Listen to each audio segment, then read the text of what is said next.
대박의 기쁨과 쪽박의 슬픔이 공존하고 순간의 선택이 천국과 지옥을 가르는 곳. 또한 인간의 승부사 기질을 유혹하는 묘한 마력을 갖고 있는 곳. 눈부시게 화려한 시설과 그것을 더욱 빛나게 해주는 조명들, 그리고 오감을 자극하는 음향과 현란한 분위기. 불야성의 도시를 지배하는 이곳은 바로 카지노다.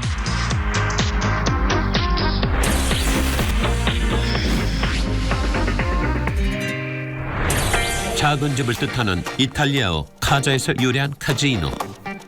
룰렛이나 슬롯 머신 등의 기기를 이용해 돈을 걸고 게임을 하는 장소인 카지노의 원조는 르네상스 시대 귀족들이 소유하던 사교 오락장이었다.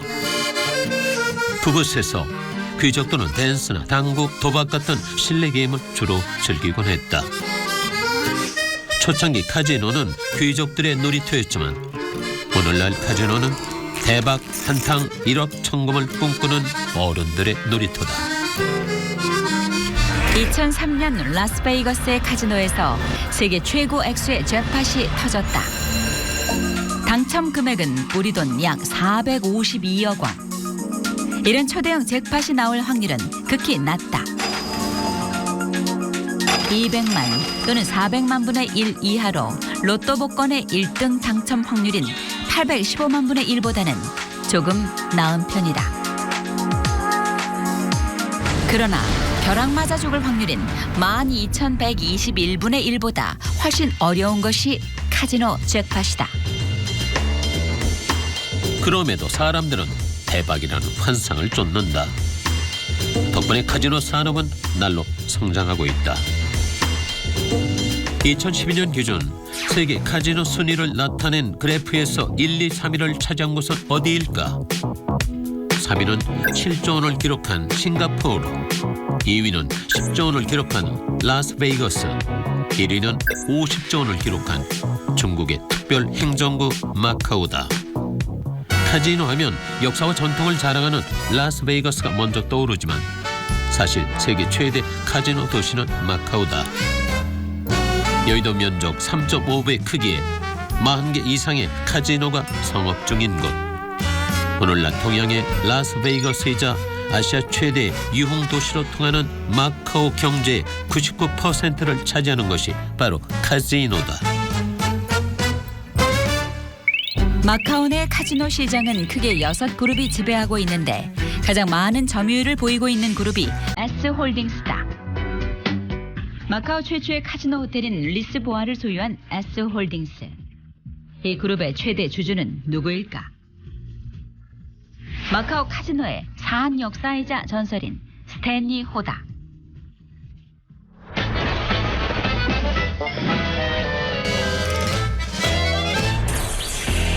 아시아 카지노의 메카 마카오. 이곳을 찾는 관광객들을 처음 맞이해주는 것은 다름 아닌 검은색 택시다. 복을 의미하는 붉은색을 좋아하는 마카오인들은 왜 검은색 택시로 손님을 맞을까? 마카오의 카지노 대부 스탠리 호가 행운을 의미하는 붉은색 택시의 색깔을 검정색으로 바꾸자고 건의했다고 하는데 그 이유는 간단하다. 돈을 잃고 가라. 그래서 복 대신 불운을 상징하는 검은색 택시가 마카오 거리를 활보하게 됐다고 전해진다. 하지만 사실 이것은 공식적으로 확인되지 않은 설이다. 그럼에도 마카오에서 스탠리 호의 영향력이 어느 정도인지 가늠케 한다. 1921년생으로 올해 나이 95세인 스탠리 호의 2010년 추정 재산은 약 2조 2천억 원. 그러나 마카오에서 40년간 카지노 산업을 독점하면서 모은 스탠리 호의 재산이 어느 정도인지는 아무에게도 알려져 있지 않다. 오늘날 아시아를 대표하는 카지노 제왕 스탠리 호는 어떻게 그 왕자에 오르게 됐을까?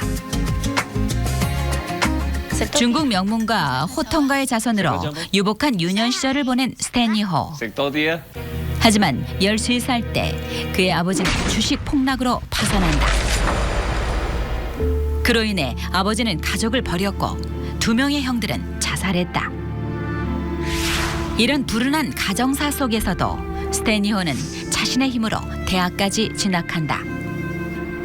하지만 2차 세계대전이 발발한 이후 전쟁의 소용돌이를 피해 마카오로 이주한다. 이후 마카오에서 중국과의 사치품 교역으로 큰 돈을 번 그는 1943년 건설 회사를 차려 엄청난 부를 쌓는다.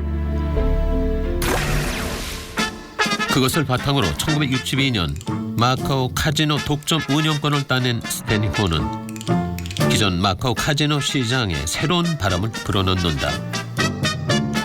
그는 유럽식 인기 게임 룰렛과 블랙잭을 도입하고 고객을 유인하기 위해 마카오 최초로 카지노 호텔을 건설한다. 이름은 포르투갈의 수도 리스본의 포르투갈식 발음으로 지었다.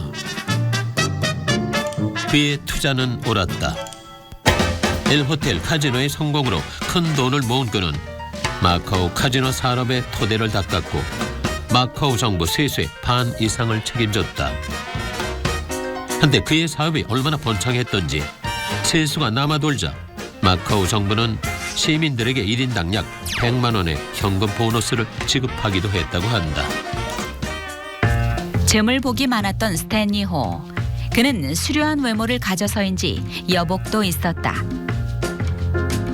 4명의 아내를 얻었고 그 사이에 17명의 자녀를 두고 있다. 자식들 가운데 사업 수완을 가장 인정받은 이는 로렌스 호다. 2009년 스탠리 호가 쓰러진 이후 경영 일선에 나선 그는 그의 시티 오브 드림즈를 개장했으며 2015년에는 약 3조 6,350억 원을 투자해 스튜디오 세트를 개장했다. 부인과 자녀가 많다 보니 재산 분쟁도 종종 발생했는데 자녀에게 공평하게 분배하는 것이 원칙인 스탠리 호는 아주 간단하게 자녀 간 싸움을 종식시켰다. 바로 다신 싸우지 않는 조건으로 돈을 더 주는 방식이었다. 한편 스탠리 호는 둘째가라면 서러워할 정도의 풍수지리 신봉자다. 그는 자신이 세운 카지노 호텔들의 풍수지리를 적용했는데 엘호텔의 경우 호텔 중간에 우뚝 서 있는 원통 모양의 건물은 3장을, 객실 창문은 고기 잡는 그물을 형상화했다. 이는 3장에 갇혀 몸부림치다 깃털이 다 빠진 새나 그물에 걸린 물고기처럼 고객들이 모두 돈을 잃고 가라는 뜻이 담겨 있다고 한다. 돔과 연꽃 모양으로 형상화된 그의 또 다른 호텔의 경우도 예외는 아니다. 무덤을 형상화하는 돔은 플레이어들이 돈을 잃으라는 뜻이며 연꽃은 카지노 호텔의 부귀영화를 의미한다고 한다. 풍수지리를 믿는 그의 신념이 통했던 것일까? 그는 약 40년간 마카오 카지노 산업을 독점하며 엄청난 부를 쌓는다. 그러나 2001년 8월 마카오 행정부가 카지노 사업의 재도약을 위해 개방을 선언하며 그의 독주에 제동이 걸린다. 당시 법령으로 독점 체제를 철폐한 마카오 정부는 공개 제안과 심사를 거쳐 2002년 스탠리 호 이외에 라스베이거스 자본인 W그룹과 S그룹 등 총 6개 업체에 새로운 카지노 면허를 내준다. 그 덕분인지 개방 이후 마카오엔 더 많은 관광객이 몰렸고 결국 마카오는 2007년 라스베이거스를 제치고 세계 제1의 카지노 도시가 된다.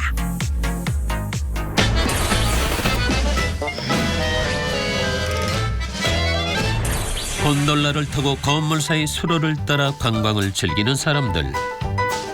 파란 하늘 아래 스트라이프 셔츠에 밀짚 모자를 쓴 곤돌리에가 불러주는 이탈리아 노래.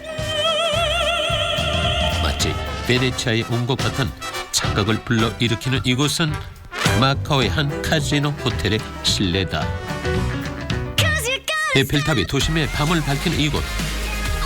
흡사 프랑스 파리의 거리 같지만 실은 파리를 테마로 한 마카오의 카지노 호텔이다. 과거 도박의 도시였던 마카오는 이처럼 서양 자본의 유입 이후 다양한 볼거리와 공연 등이 어우러진 종합 엔터테인먼트의 무대로 변모하고 있다.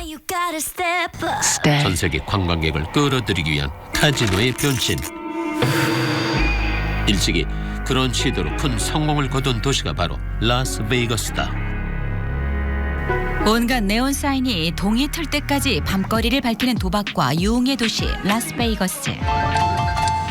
사막 한가운데 이렇게 거대한 환락의 도시가 생기게 된 것은 그 시작부터가 한판의 도박과 같은 것이었다. 스페인어로 잡초가 무성한 땅이라는 뜻을 가진 라스베이거스는 1920년대만 해도 황무지였다.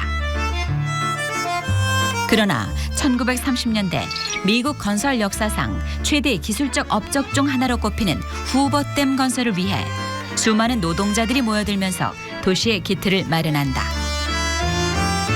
때마침 네바다 정부가 더 많은 사람들을 끌어모으기 위해 도박을 합법화하면서 라스베이거스에서는 카지노가 우죽순 생겨난다. 그리고 1940년대 뉴욕의 마피아 벅시 시걸이 카지노 호텔을 건설하면서 본격적인 도박과 환락의 도시의 길로 들어선다. 이후 1970년대까지 라스베이거스는 마피아 자본에 의해 크게 성장한다. 벅시 시걸이 라스베이거스의 마피아 자본에 물꼬를 텄다면 현대적인 테마 리조트를 세운 인물은 도박사이자 모텔 체인의 CEO였던 제이 사르노다. 그는 로마 시대 황제를 주제로 한 라스베이거스 최초의 테마 호텔 시저스 팰리스를 탄생시켰고 세상에서 가장 세련된 서커스에 둘러싸인 카지노 호텔 서커스를 선보이기도 했다. 이전이 랜드가 어린이들의 놀이터라면 라스베이거스는 어른들의 핫플레이스로 통한다. 도박의 도시 라스베이거스가 복합 카지노 리조트 도시로 변신하는 데 큰 역할을 한 사람은 W그룹의 스티브 윈이다. 1973년 라스베이거스의 골든 너겟 호텔을 인수하며 업계 최연소로 카지노 시장에 진출한 그는 죽기 전에 꼭 봐야 할 세계 건축물로 선정된 바 있는 미라지, 해적쇼로 널리 알려진 트레저 아일랜드, 분수쇼가 인기인 벨라지오 등 초호화 카지노 호텔을 탄생시켰다. 그의 기발한 아이디어 덕분에 라스베이거스는 단순 도박장에서 쇼와 엔터테인먼트가 결합된 명소로 거듭나게 된다. 카지노의 성지 라스베이거스의 발전에 기여한 이들 중에는 유명 엔터테이너들도 있다. 1950년대 샌즈 호텔은 카지노 고객 유치를 위해 새로운 마케팅 기법을 선보인다. 당시 영화 배우 겸 가수로 인기 절정이었던 프랭크 시나트라를 호텔 공연 무대에 세운 것이다. 공연 조건은 한 주 공연에 오늘날 가치로 약 10억 원 출연료와 호텔 숙식 무료, 하루 카지노 게임비로 $3,000에 해당하는 칩, 카지노 주식의 7%를 제공받는 것이었다. 당시로선 파격적인 조건을 수락한 프랭크 시나트라는 약 13년간 카지노 호텔 무대에서 노래를 불렀고 그의 공연을 보기 위해 수많은 관광객들과 갬블러들이 라스베이거스를 찾았다. 오늘날 프랭크 시나트라는 라스베이거스를 엔터테인먼트 산업의 스토어로 만든 인물로 평가받고 있다. 그런 공로 때문인지 1998년 5월 14일 시나트라가 사망했을 때 라스베이거스 상당수의 호텔들은 그의 죽음을 애도하는 의미로 10여 분가량 화려한 네온 사인을 소등한 것으로 알려졌다. 1967년 5월 1일 라스베이거스의 한 호텔에서 전 세계 언론의 스포트라이트를 받는 세계의 결혼식이 거행된다. 신랑 신부는 과연 누구였을까? 바로 락큰롤의 황제 엘비스 프레슬리와 그의 연인 프리실라 보이우였다. 과거 라스베이거스에서 무명 시절을 보낸 엘비스 프레슬리는 1969년 7월부터 1976년 11월까지 라스베이거스의 여러 호텔에서 837회 공연을 가졌고 1000회 매진이라는 대기록을 세우기도 했다. 그렇게 그는 한때 라스베이거스의 가장 중요한 관광 상품이 되기도 했다. 사막의 신기루처럼 라스베이거스를 찾는 사람들의 마음에는 대박에 대한 환상이 있다. 그리고 그 환상을 현실로 만들어줄 것만 같은 라스베이거스의 화려한 조명들. 어쩌면 사람들은 그 현란함을 못 잊어 다시 라스베이거스를 찾는지도 모른다.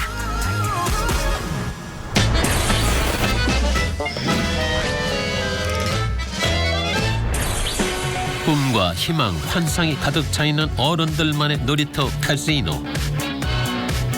과연 세계에는 얼마나 많은 카지노가 있을까?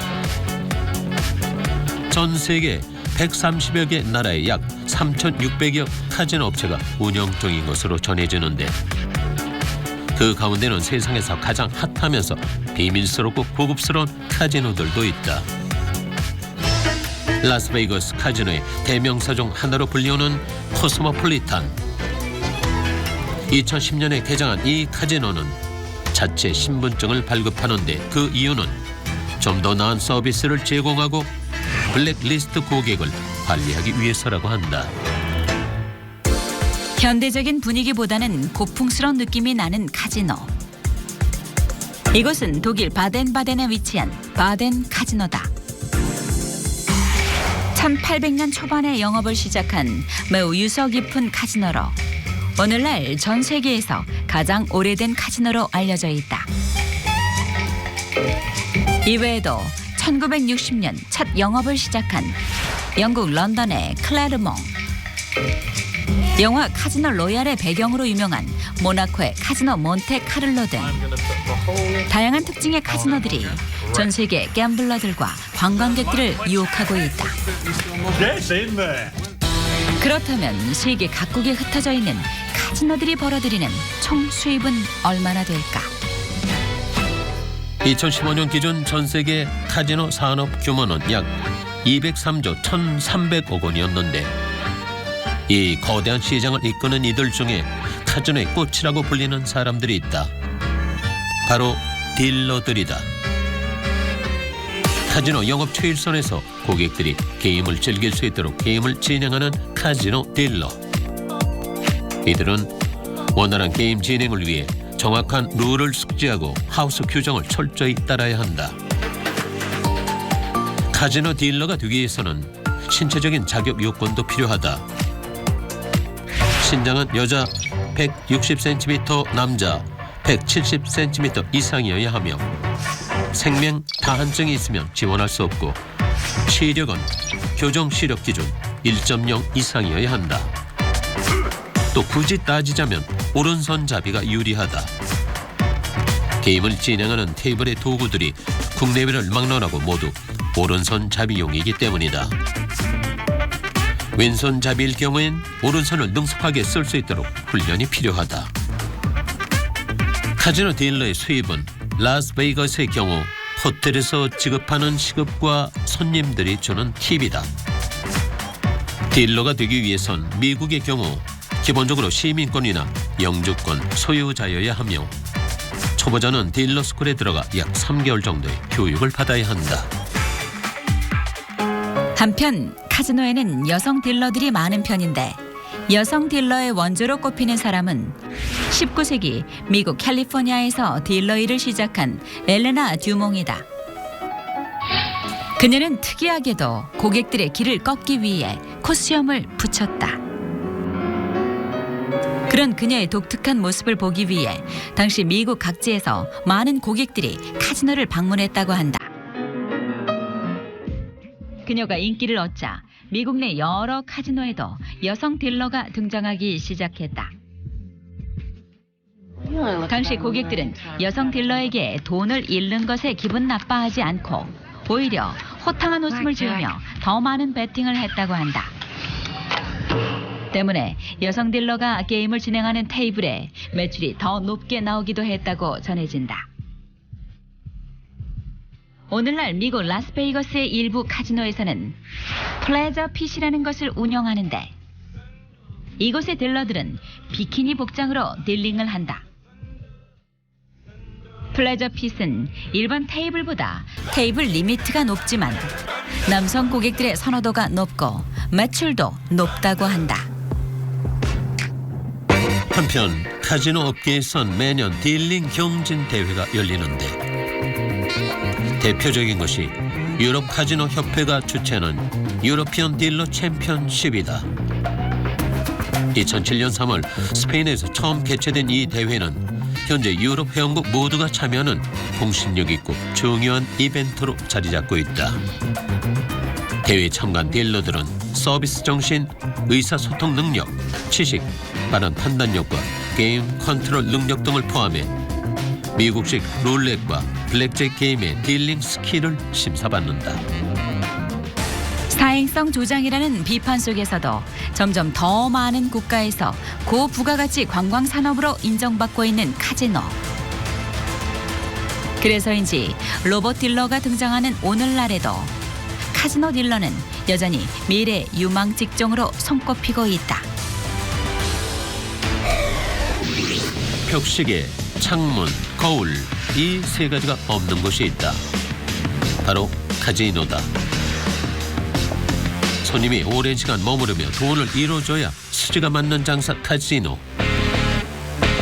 그리고 1억 천금에 대한 꿈과 희망으로 배팅을 멈추지 않는 사람들. 화려함과 현란함으로 환상을 심어주는 세계의 카지노 호텔들과 그것을 지배하는 큰손들의 고도의 상술.